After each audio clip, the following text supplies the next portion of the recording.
Saya beberapa hari yang lalu dakwah ke Pontianak. Nah, sampai di Pontianak selesai pengajian, saya diajak untuk bertemu dengan seorang syarifah, salah satu anak cucu Nabi Muhammad SAW, marganya Al-Haddad, namanya Anisah. Ya, syarifah Anisah. Umurnya belum panjang, baru 106 tahun. Ya, baru 106 tahun. Kemudian wajahnya enggak tampak lelah, baru beberapa puluh tahun tidak bisa tidur malam.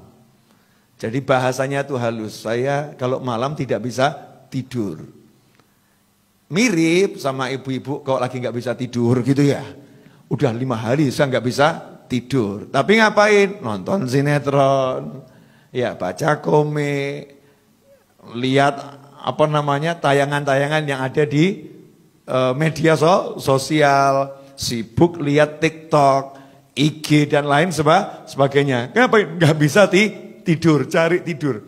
Kalau Syarifah Anisah ini lain, sekian puluh tahun nggak bisa tidur, itu kalau dari jam 9 sampai kurang lebih jam 1 itu zikir. Jam 1 sampai subuh sholat. Mirip ya. Setelah itu habis subuh matahari terbit, tidur. Ya, jam berapa bangunnya? Kalau kita balas dendam, jam 2, jam 1 baru bangun. Syarifah Anisah enggak, jam 9 sudah bangun. Ngapain? Sholat duha. Tidur lagi kapan? Yaitu nanti habis subuh. Nah, apa yang dilakukan oleh beliau? Beliau kumpulkan biji-bijian, ditaruh di satu tempat yang besar sebesar rebana ini. Yaitu biji-bijian dari kelengkeng, dari duku ya, dikumpulkan. Nah, kemudian diambil 2 wadah, yang satu isi biji-bijian, yang satu kosong. Jam 9 itu duduk nyantai, duduk atahiyat akhir di sejadahnya. Jadi di sajadahnya, saya buktikan saya duduk sama beliau 1,5 jam, posisi kakinya enggak berubah. Sementara kita yang muda-muda sudah ganti-ganti. Ya, sudah ganti-ganti. Ini beliaunya masih atahiyat akhir santai gitu ya. Kemudian yang dibaca apa zikirnya? 1 istiqomah, surat Al-Ikhlas. Bismillahirrahmanirrahim. Qul huwallahu ahad. Sampai selesai, kemudian ditaruh di tempat yang kosong. Terus gitu, sampai pindah semua. Ya, sampai pindah semua. Besoknya gantian, yang sini dipindah ke sini. Sehingga beliau enggak pakai tasbih. Ya, enggak pakai tasbih untuk yang zikir malam itu, enggak pakai tasbih. Karena tasbihnya kalau mau dibuat seberapa panjang itu. Praktisnya ditaruh tempat, ya tempatnya itu yang jadi tasbih, muter, jadi pindah tempat. Nah, ini namanya tempat berjalan ya, tasbih tempat. Ditanya sama anak-anaknya, yang anaknya jumlahnya 5, cucunya kurang lebih 20 sampai 30, cicitnya baru 50. Baru sedikit. Jadi kalau kumpul nggak usah ngundang-ngundang orang, sudah penuh. Ya, kalau diundang makan semua cucu cicitnya ikut, selesai itu. Rame. Nah, ini Syarifah Anisah ini ditanya kenapa kok seperti itu. Kata beliau, nanti kalau saya ketentuan Allah datang, saya meninggal dunia, maka saya pengen setelah dikubur nanti biji-bijian ini ditaburkan di atas makam saya biar jadi saksi yang nolong saya. Tapi ini kata saya loh ya, menurut saya, kalau menurut Allah nggak tahu lagi. Masih tawadhu seperti itu. Ya, masih seperti itu. Kemudian sholat malam hanya 10 rakaat. Sesuai dengan jumlah anaknya 5. 2 rakaat untuk 1 anak. Selesai 2 rakaat, dia doakan anaknya yang 1, ya, beserta cucu dan cicitnya.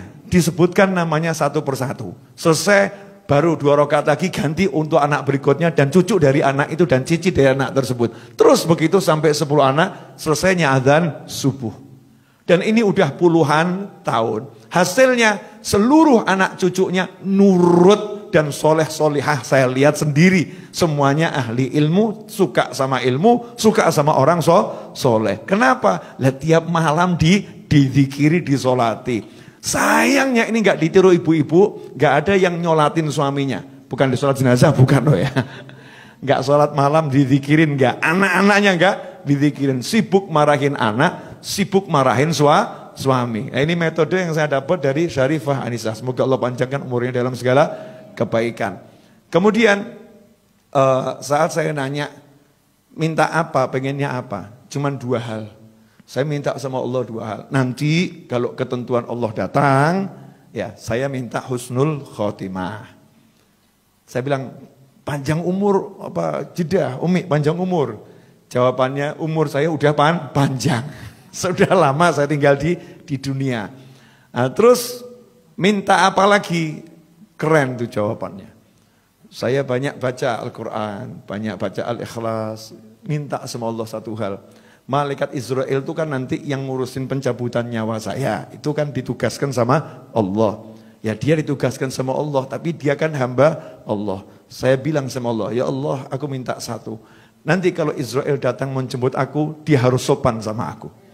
Gak boleh sembarang masuk, harus salam dulu sama aku. Masya Allah, keren ya perempuan bener ya. Jangan sembarang masuk, salam dulu. Minta sama Allah malaikatnya disuruh salam dulu, gak sembarang masuk. Ini nunjukkan kalau wanita yang solihah ya, punya sesuatu di sisi Allah subhanahu wa ta'ala. Karena memang punya persiapan. Jadi udah persiapkan, nanti dikubur ada Al-Ikhlasnya. Ya, ngadepi Israel ada Al-Qurannya. Kalau ada orang meninggal dunia beliau dikabari, ada warga kampung meninggal dunia, 5 hari beliau duduk menghatamkan Al-Quran. 5 hari khatam. Niat semoga ini jadi temannya dikubur nanti, mikirin orang lain. Nah, duduk sama manusia yang seperti ini, itu nanti akan buat kita istiqomah. Jadi nggak mikir dunia lagi, ngopor ruwet cari fulus, cari duit, ujung-ujungnya mati. Oh ngaji enak, jadi semangat pengen ngaji, jadi semangat pengen zikir. Tapi kalau kumpulnya sama ahli film, Masya Allah tanya, film apa yang barusan kamu tonton? Ya, ada koleksi drama apa yang terbaru? Ya. Di mana lihatnya? Jadi pengen lihat, terpanggil untuk itu. Rusak nanti istiqomah kita. Maka biar kita bisa istiqomah, ya kita dengarkan kisahnya orang-orang yang istiqomah. Baik yang masih hidup maupun yang sudah meninggal dunia. Karena taksirnya, pengaruhnya ke hati itu sangat nyata. Ya sangat nyata. Langsung termotivasi. Ya, ini terbukti toh.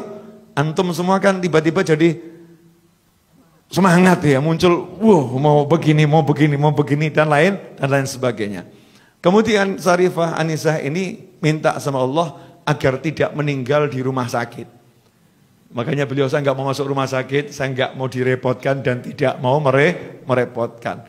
Orang meninggal itu harus di tempat yang tenang. Karena nazak itu, dicabut nyawa sama Israel itu sesuatu yang berat. Jadi tempatnya harus tenang. Saya pengen meninggal di rumah.